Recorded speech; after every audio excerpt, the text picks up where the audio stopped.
Hello यार, स्वागत है आपका राजस्थान स्टडी हब में। सो कैसे हो यार आप सब?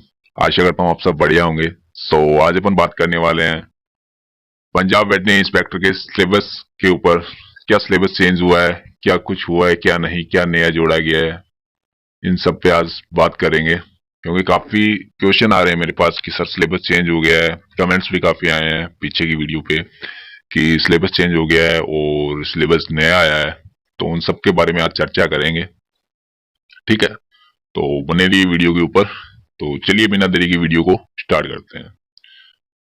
सबसे पहले तो जनरल की पोस्ट के ऊपर काफी क्वेश्चन है कि सर जनरल की पोस्ट कितनी है, क्या सीटें डी रिजर्व होंगी अगर एग्जाम के बाद में अगर मेरिट कम रहती है तो, ठीक है? तो सबसे पहले तो सीटों के ऊपर बात कर लेते हैं कि जनरल की कितनी सीटें हैं। तो जनरल की सीटें अभी यहाँ पे देखिए दो, ठीक है?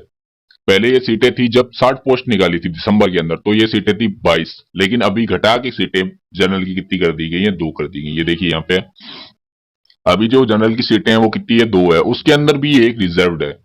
कितनी? एक रिजर्व्ड है वुमेन के लिए, यानी कि लेडीज के लिए एक सीट है और जेंट्स के लिए, मतलब कुल मिला के एक एक सीट है दोनों के लिए। एक जेंट्स की है, एक ही लेडीज की है, ठीक है? यहाँ पे कुल दो सीटें हैं जनरल की, ठीक है? उसके बाद एससी की देख लीजिए, एससी एमबी 60 सीटें हैं। और आर एंड ओ एससी के अंदर ये कैटेगरी है, इसके अंदर 26 सीट है। और एससी एमपी के अंदर 19 सीट लेडीज के लिए जो है रिजर्व्ड है, और इसी के अंदर 9 सीट भी वुमेन के लिए रिजर्व्ड है। तो ये सारे बैकवर्ड क्लास वगैरह ओबीसी के लिए भी है। यहाँ पे 7 सीट है कुल, और इसके से 2 वुमेन के लिए रिजर्व्ड है, ठीक है? तो ये सारा क्राइटेरिया रखा गया है, इसके अंदर आप लोग देख लीजिएगा थोड़ा, ठीक है? बाकी चेंजेस कुछ नहीं हुआ। सीटें घटा दी गई है जनरल की, खास करके ये है। पहले 22 सीट थी, यहाँ पे अभी 2 सीट है। एक एक सीट दोनों को मिलेगी, मतलब एक वुमेन के लिए, एक जेंट्स के लिए। तो चलिए अभी बात कर लेते हैं कि क्या डी रिजर्व होंगी सीटें। हाँ, अगर ऐसा होता है कि एग्जाम, जितने स्टूडेंट एग्जाम को फाइट करें 40% से कम अगर स्टूडेंट्स रहते हैं, ठीक है, 40% नंबर अगर नहीं ले पाते हैं, तो चांसेस हैं कि डी रिजर्व होंगी सीटें। लेकिन इस बार क्या फॉर्म फिलअप ज्यादा हुए हैं मेरे ख्याल से।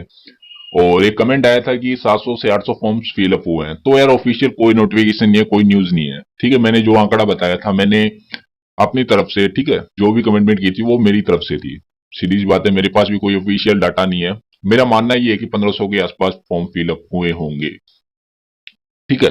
पहले का अगर देखा जाए तो पहले थे मेरे ख्याल से 900 फॉर्म लगे, तो इस बार 1500। हो सकता है कि कम हो, उनकी बात भी सही हो सकती है कि 700 से 800 फॉर्म लगे होंगे। इसके बारे में मैं कुछ नहीं कहूंगा, ना मुझे कोई ऑफिशियल न्यूज है इसके बारे में, ठीक है? तो मानने में चल रहे हैं कि 1500 फॉर्म लगे होंगे, ठीक है?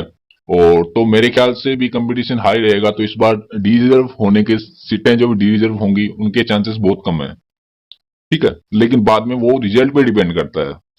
वो सारी चीजें रिजल्ट पे डिपेंड करेंगी। अगर सीटें खाली रहती हैं तो रिजर्व होंगी सीटें, और अगर नहीं रहती हैं तो यार नहीं कर सकते अपन, तो अभी से कोई कमिटमेंट नहीं करेंगे। चलिए अभी बात करते हैं सिलेबस के ऊपर। तो काफी मेरे पास क्वेश्चन आए थे कि सिलेबस चेंज हो गया। तो यार ऐसा कुछ भी नहीं हुआ है, ठीक है? जो सिलेबस था पहले वही सिलेबस अभी भी पड़ा है, ठीक है? इसके अंदर क्या इंडिया जीके 10 नंबर का है, और Punjab language English and Punjabi वो है 20 नंबर की, और सब्जेक्ट अपना था वो था 90 नंबर का। कुल 120 नंबर का एग्जाम पेपर है, ठीक है? तो वही है सब कुछ, क्योंकि ऑफिशियल कोई भी नोटिफिकेशन अभी तक सिलेबस के ऊपर नहीं आया है। तो किसी की बातों में ना आए, किसी की बातों पे ध्यान ना दें, ठीक है? जो भी आपको बोल रहा है कि सिलेबस चेंज हो गया, ये हो गया, वो हो गया, तो ऐसा कुछ भी नहीं हुआ है, ठीक है? उनकी बातों पे ध्यान ना दें। मैंने पहले भी एक वीडियो बनाया, अगर आपने सिलेबस के बारे में नहीं देखा तो आप वो वीडियो देख लीजिए, उसके अंदर सिलेबस पे पूरा डिस्कशन मैंने किया है, ठीक है? उसके बाद में एक क्वेश्चन आया था कि सर पार्ट ए और बी क्या है, ठीक है? ए और बी क्या है? ए का मतलब होता है भी आपका जीके, ध्यान रखिए, जीके, जिसके अंदर Punjab language English and Punjabi आएगी, और जनरल अवेयरनेस जो भी आएगा, ठीक है, जनरल नॉलेज आएगा, जो आपका 30 नंबर का है, इसे बोलते हैं ए पार्ट। और जो बी पार्ट है वो अपना सिलेबस का होता है, ठीक है? जैसे ये वेटनरी का जो भी सिलेबस रहेगा वो रहेगा बी पार्ट में। तो इसके ऊपर ये आएगा 90 नंबर का, और जो आपका जीके का पोर्शन है वो आएगा आपका 30 नंबर का, ठीक है? तो ये आपका रहेगा, जो भी रहेगा, ओके। और उसके बाद में कैसे सर एग्जाम क्या होगा, क्या कुछ रहेगा? तो क्या पंजाबी का एग्जाम अलग से होगा या साथ में ही होगा? सब्जेक्ट का अलग से होगा या साथ में ही होगा? इसके ऊपर काफी क्वेश्चन आ रहे हैं अभी तक मेरे पास, ठीक है, जीके, इसके ऊपर काफी क्वेश्चन मेरे पास आ चुके हैं। तो पहले बता देता हूँ कि जो पीछे का जो एग्जाम हुआ था एक, उसके अंदर दोनों ही चीजें एक ही एग्जाम पेपर में थी, मतलब एक एक पार्ट बना दिए थे। इसको ए पार्ट मान लीजिए, चाहे इसको बी पार्ट मान लीजिए, या ए बी, जो भी करना चाहो आप। तो उसके अंदर दोनों कंपल्सरी थे, दोनों ही मिक्स थे, ठीक है। यानी एक एग्जाम पेपर था, इसके अंदर एक भाग था वो जीके का था, एक भाग था वो सब्जेक्ट का था। हो सकता है कि ऐसा कर दिया जाए कि 2 घंटे पहले आपका जीके का एग्जाम पेपर ले लिया जाए, और हो सकता है उसके बाद में 2 घंटे बाद आपका सब्जेक्ट का ले लिया जाए, ठीक है। लेकिन पहले का जो एग्जाम पेपर बताऊं, वो एक ही एग्जाम पेपर, यानी एक ही पेपर था जिसके अंदर दोनों ही सब्जेक्ट थे, दोनों ही सब्जेक्ट थे उसके अंदर, ठीक है। यानी उसी के अंदर आपका जीके था, उसके अंदर आपका सब्जेक्ट था, ठीक है, उसी के अंदर आपका सब्जेक्ट था। तो मेरे ख्याल से तो यही होगा इस बार भी, क्योंकि इतने ज्यादा स्टूडेंट्स नहीं होते हैं कि उनका दो दो बार एग्जाम लिया जाए, ठीक है। इतने ज्यादा स्टूडेंट नहीं बैठते हैं इस एग्जाम के अंदर कि आपका दो दो बार एग्जाम ले वो, और 2-2 घंटे का गैप रखें।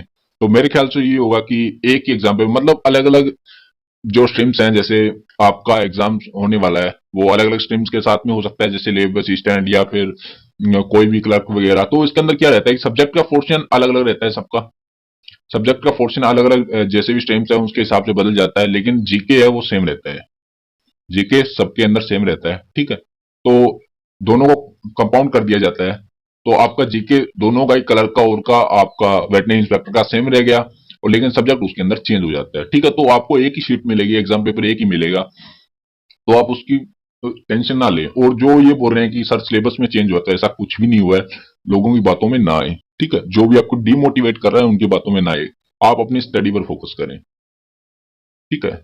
उनकी बातों में ना आए, अपनी स्टडी पे फोकस करें। और रही बात सीटों की, तो सीटों के बारे में अभी मत सोचिए, आप सिर्फ अपनी स्टडी पे ध्यान दीजिए, आपको सिलेक्शन कैसे लेना है उस चीज पे ध्यान दीजिए अपनी, बढ़िया बढ़िया यार। और जो बंदे डिमोटिवेट कर रहे हैं, जो सोच रहे हैं कि नहीं बाहर वाले हरियाणा, हिमाचल, हरियाणा या राजस्थान वाले आपका हक मार रहे हैं, तो यार ऐसा कुछ भी नहीं है, ठीक है। वो भी अपनी मेहनत कर रहे हैं, वो अगर ले रहे हैं ना सीट, तो अपनी मेहनत से ले रहे हैं यार। पंजाब के स्टूडेंट्स को भी ऐसा ही बोलूंगा कि किसी को डिमोटिवेट नहीं कीजिए। अगर आप बबूल का पौधा उगाते हो, ठीक है, बबूल का पौधा उगाते हो तो आपको बबूल ही खाने को मिलेगा, ना कि आपको बादाम खाने को मिल जाएंगे, ऐसा नहीं है, ठीक है। तो जैसा करोगे वैसा ही भरोगे, सीधी सी बात। कोई भी हो एक्स वाई जेड जो किसी को गलत राय दे रहा है, मिसगाइड कर रहा है, तो उसे मैं यही बोलूंगा कि भाई सुधर जाओ यार, मत किसी को मिसगाइड करो। कोई ले रहा है तो अपने हक का ले रहा है, आपके हक का नहीं ले रहा, उसका हौसला बढ़ाइए, उसको डिमोटिवेट मत कीजिए आप लोग, ठीक है। तो ये तो रही सबकी बात। और उसके बाद में एग्जाम पेपर, एग्जाम कब होगा, इस पे भी काफी क्वेश्चन आए हैं। तो एग्जाम के ऊपर मैं बात कर लूं, तो एग्जाम मेरे ख्याल से जहां तक न्यूज मुझे है वो मार्च में होने का बोल रहे हैं, मार्च तक का बोल रहे हैं। अभी तक कोई ऑफिशियल न्यूज नहीं है इसके बारे में, ठीक है। हो सकता है आपका एग्जाम मार्च में हो जाए, और एडमिट कार्ड भी तभी 10 से 12 दिन के बीच में आ जाते हैं, 10 से 12 दिन रहते हैं एग्जाम डेट के, तो एडमिट कार्ड आते हैं। उसके बारे में टेंशन मत लीजिए, मैं तो आपको यही बोलूंगा कि आप अपनी स्टडी पे फोकस कीजिए, ठीक है। तो मिलते हैं नेक्स्ट वीडियो में, तब तक के लिए जय हिंद, जय भारत, टाटा, बाय बाय। अगर आपका कोई और क्वेश्चन है तो कमेंट कर दीजिएगा।